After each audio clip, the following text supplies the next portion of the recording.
Hello viewers, welcome to our channel. నేను మీ చరణ్ పరిమి. తాజాగా విజయసాయిరెడ్డి ఆయన కూడా ప్రెస్ మీట్ పెట్టడం జరిగింది. ఆయన మీద వచ్చిన ఆరోపణలు, ఎవరైతే ఒక మహిళతో అక్రమ సంబంధం ఉందని చెప్పేసి ఆయన బిడ్డను కన్నాడని చెప్పేసి ఏవైతే విషయాలన్నీ వైరల్ అవుతున్నాయో దీనికి సంబంధించి ఆయన ప్రెస్ మీట్ పెట్టి ఆ ప్రెస్ మీట్లో చాలా ఫైర్ అవ్వడం జరిగింది. ఆ ప్రెస్ మీట్లో ఆయన ఏం నిజాలు తెలియజేశాడు అనేది గమనిస్తే అవి పెద్ద నిజాల్లాగా కూడా లేవన్నమాట. ఆయన ఎవరి మీద ఆరోపణలు చేయాలనుకుని కోపంతో వచ్చి ఆ కోపంతో మాట్లాడి వెళ్ళిపోయినట్టుగా కనపడుతుంది. ఆయన క్లారిఫై చేయాల్సిన విషయాలు ఎన్నో ఉంటే అవి చేయకుండా వేరే మాట్లాడాడు అనమాట. సో ఆయన చేయాల్సిన విషయాలు ఏంటి, ఆయన ఎందుకు దాచిపెట్టాడు, ఇక ఆయన ఎవరి మీద కోప్పడ్డాడు ఏంటి అనేది చూద్దాం. సో విజయసాయిరెడ్డి వైసీపీలో చాలా కీలకమైన వ్యక్తి, అందరికీ తెలిసిందే కదా. సో ఈయన ఇప్పుడు ఈ ఎదుర్కొన్న ఆరోపణలతోటి ఆయనకు పరువుకు బాగా భంగం కలిగిందని చెప్పేసి ఆయన బాగా ఆందోళన చెందాడు. అట్లాగే ఇంత పెద్ద వ్యక్తి మీద ఇలాంటి ఆరోపణలు ఎలా చేస్తారు అంటూ ఇప్పుడు వైసీపీ శ్రేణులు కూడా సోషల్ మీడియాలో గట్టిగా రియాక్ట్ అవుతూ వస్తున్నారనమాట. ఇది కేవలం ఒక వ్యక్తిని పరువు తీయడానికి, ఒక వ్యక్తి మర్యాద తీయడానికి మాత్రమే ఇట్లాంటి పనులు చేస్తారు, ఏ ఆధారాలతో ఇట్లా అంటారు అంటూ కొన్ని ఆరోపణలు అయితే జరుగుతూ ఉన్నాయి. అయితే ఈ విషయంలో ఇప్పుడు విజయసాయిరెడ్డి ప్రెస్ మీట్ పెట్టిన తర్వాత నా మీద ఎవరైతే సోషల్ మీడియాలో గ్రూప్స్ పెట్టి కొన్ని గ్రూప్స్ మెయింటైన్ చేస్తూ దుష్ప్రచారం చేస్తున్నారో వాళ్ళందరి మీద నేను యాక్షన్ తీసుకుంటాను, వాళ్ళు ఎవరిని వదలను అని చెప్పేసి ఆయన వార్నింగ్ ఇవ్వడం జరిగింది. ఈ క్రమంలో ఆయన రాజ్యాంగ ప్రాశస్త్యము, రాజ్యాంగం మనకు హక్కు కల్పించిందని, మనకు మాట్లాడే హక్కు ఇచ్చిందని, అలాగే ఒక గిరిజన స్త్రీకి మాట్లాడే హక్కు ఇచ్చిందని అవన్నీ చెప్తూ వచ్చారనమాట. ఈ రాజ్యాంగ ప్రాశస్త్యం ఇప్పుడు ఎందుకు వచ్చిందో ఎవరికి అర్థం కాలేదు. నిజానికి ఆయన క్లారిఫై చేయాల్సింది ఆ బిడ్డ తన బిడ్డ కాదా ఇట్లాంటి విషయాలు. సో కానీ ఆయన వేరే టాపిక్ మీద మాట్లాడుతూ వచ్చారు. దీంతోపాటు ముఖ్యంగా బిడ్డకు సంబంధించిన విషయం అయితే ఇట్లా నా మీద ఆరోపణలు చేయడం సరైంది కాదు, అనవసరంగా మీరు ఆరోపణ చేస్తున్నారు అని చెప్పడం జరిగింది. అయితే కానీ ఆయన ఈ ఆరోపణ వచ్చింది సరే, మరి దీన్ని నేను ఎదుర్కొంటాను, నేను సిద్ధమే, ఏదైతే ఒక DNA టెస్ట్ కానీ ఇట్లాంటి దేనికైనా రెడీ అవ్వడం కానీ ఇట్లాంటివి ఏవి లేవు. సో అలాంటి ఆయన స్టాండ్ ఏమి తీసుకున్నట్టు కనపడటం లేదు. ఆయన చెప్పడం కూడా ఏంటంటే ఇప్పుడు మిమ్మల్ని అంటే మీడియా వాళ్ళని ఎవరైతే ఆయన దుర్భాషలాడి లేదా ఆయన మీద ఇలాంటి కథనాలు ప్రచారం చేశారో ఆ కథనాలు ప్రచారం చేసిన మీడియా సంస్థల వ్యక్తులు ఎవరైతే ఉన్నారో, రిపోర్టర్స్ కావచ్చు లేదా న్యూస్ ప్రెజెంటర్స్ కావచ్చు, వాళ్ళ మీద ఆయన వ్యాఖ్యానించడం ఏంటంటే మిమ్మల్ని ఇట్లా మీరు మీ తల్లిదండ్రులకు పుట్టలేదంటూ ఒక DNA టెస్ట్కు సిద్ధపడమంటే మీరు ఒప్పుకుంటారా, మీకు అది బాధ అనిపించదా అని చెప్పేసి ఆయన వ్యాఖ్యానించడం జరిగింది. అంటే ఇలా ప్రజల్లో ఉన్న వ్యక్తి ఈయన మీద ఇట్లాంటి ఆరోపణలు ప్రూఫ్ లేకుండా ఆరోపించడం తప్పే కాబట్టి ఆయన దానికి ఏం రెడీ అవ్వాల్సిన అవసరం కూడా లేదు.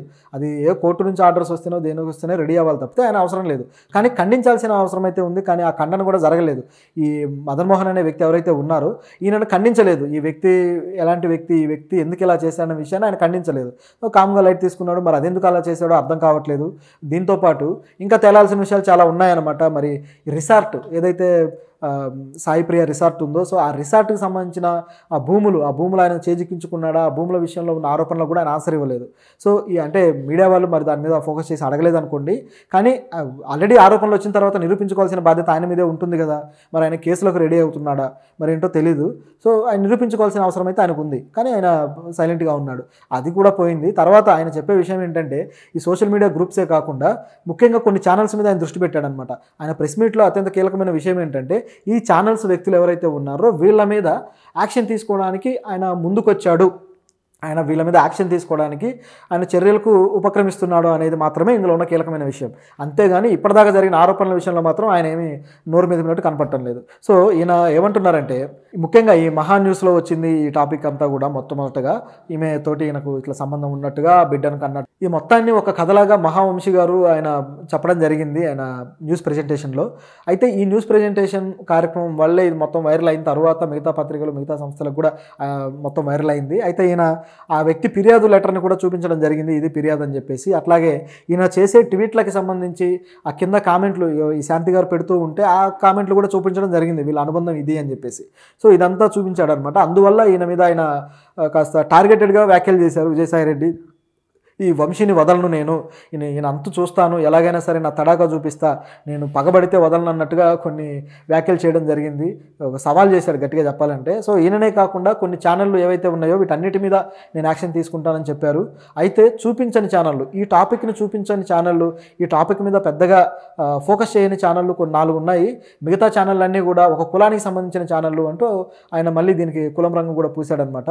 సో ఈ చూపించని ఛానళ్ళు ఏంటంటే సాక్షి, అలాగే TV9, అలాగే ఇంకో 2 ఛానళ్ళు ఉన్నాయి.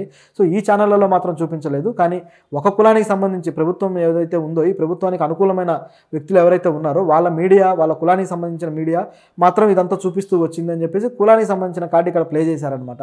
సో ఇది ఆశ్చర్యంగా ఉంది. ఆయన మీద వచ్చిన ఆరోపణలకి క్లారిటీ ఇస్తే అయిపోద్ది కదా. కావాలంటే పోలీస్ కంప్లైంట్ చేసుకోండి, దాన్ని విచారణ చేసుకోండి అని ఒక డైలాగ్ ఇస్తే అయిపోతుంది కదా. కానీ ఆ ధైర్యం ఆయన చేయలేదు. మరి ఎందుకు చేయలేదు మరి తెలీదు. సో ఇదిలా ఉంటే ఆయన ఎవరెవరికి కంప్లైంట్ ఇవ్వాలనుకున్నాడు, ఎవరి మీద ఇవ్వాలనుకున్నాడు అనేది గమనిస్తే ఈ సోషల్ మీడియా గ్రూప్స్ కావచ్చు, అట్లాగే ఈ మీడియా పర్సన్స్, న్యూస్ ప్రెజెంటర్స్ ఎవరైతే ఉన్నారో వీళ్ళ మీద కంప్లైంట్ ఇవ్వాలని ఆయన డిసైడ్ అయ్యాడు.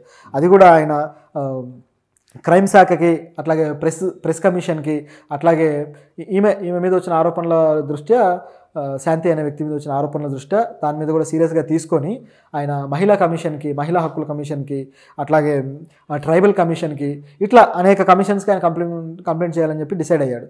ఇదొకటి ఉంటే అలాగే డిఫమేషన్ కేసు కూడా నేను వేస్తానని చెప్పడం జరిగింది. అది కూడా ఎవరి మీద వేస్తానన్నాడంటే మీడియా వ్యక్తుల మీద. నిజానికి ఆయన పరువు తీసింది ఎవరు?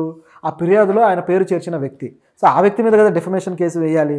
కానీ ఆయన వ్యక్తిని వదిలేసి మీడియా వాళ్ళ మీద డిఫమేషన్ కేసు వేస్తాను అని చెప్పేసి మాట్లాడుతున్నాడు. ఇది ఆశ్చర్యంగా ఉందన్నమాట. ఇప్పుడు ఈ కమిషన్కు కంప్లైంట్ ఇవ్వడం కూడా, ట్రైబల్ కమిషన్ కావచ్చు, వీటికి అన్నిటికీ కంప్లైంట్ కూడా ఎవరి మీద ఇవ్వాలి? వీళ్ళ పరువును తీయడానికి మొట్టమొదటిగా ఫిర్యాదు ఆ దేవాదాయ శాఖకి ఎవరైతే చేశారో వాళ్ళ మీద ఇవ్వాలి. కానీ వాళ్ళ మీద ఇవ్వకుండా వాళ్ళని పక్కన పెట్టేసి వీళ్ళ మీద యాక్షన్ తీసుకుంటానని చెప్తూ ఉన్నారనమాట మీడియా మీద. ఇదేంటి? మీడియా వాళ్ళ బాధ్యత చూపించడం, ఆ న్యూస్ ఏదుంటే అది చూపిస్తారు. వాళ్ళ మీద యాక్షన్ తీసుకుంటే ఏమొస్తుంది? ఇప్పుడు నిన్నటిదాకా మరి సాక్షి పత్రికలో చూపించలేదన్నారు, కానీ ఈరోజు సాక్షి పత్రికలో ఇంత పొడుగు వ్యాసం రాశారు. అంతా కూడా ఆయన ఆమెతోటి ఎలాంటి అనుబంధంలో ఉన్నారు, అలాగే శాంతిప్రియ రిసార్ట్కి సంబంధించిన భూములు ఆయన స్వాధీనం చేసుకోవడానికి ఎలాంటి ట్రిక్స్ ప్లే చేశారు, ఈ విధంగా వాళ్ళు ఆర్టికల్ రాయడం జరిగింది. ఇక రేపు ఏం ఆర్టికల్ వస్తుందో తెలియదు. మరి సాక్షి పత్రికలు కూడా వచ్చిందిగా, మరి వాళ్ళ మీద కూడా కేసేస్తారా? మరి ఏమో చూడాలి. ఇట్లా మీడియా వాళ్ళ మీద రియాక్ట్ అయ్యి మీడియా వాళ్ళ మీద కేసులు వేస్తే దాని మీద ఉపయోగం ఏంటి? ఆరోపణలు వచ్చినప్పుడు నిరూపించుకోవాలి. సరే, ఇవి ఆధారం లేని ఆరోపణలానే కనబడుతున్నాయి, దానికైనా ఆయన సవాల్ చేయాలి కదా. మరి సవాల్ కూడా చేయడం లేదు. సో ఇక్కడ ఇది కాకుండా ఏదో ఉంది, ఈ ఆరోపణల విషయంలో ఇంకేదో అందరికీ తెలియని వాస్తవం ఏదో ఉందని అనిపిస్తూ ఉందన్నమాట. సో మరి ఆయన ఎప్పుడు కేసులు పెడతారు, ఎప్పుడు రియాక్ట్ అవుతారో మనం చూడాలి. మరి కేసులను ఎవరు ఎదుర్కోబోతున్నారు? మీడియా వాళ్ళు ఎదుర్కొంటారా, లేకపోతే అసలైన వ్యక్తులు ఇందులో ఉన్న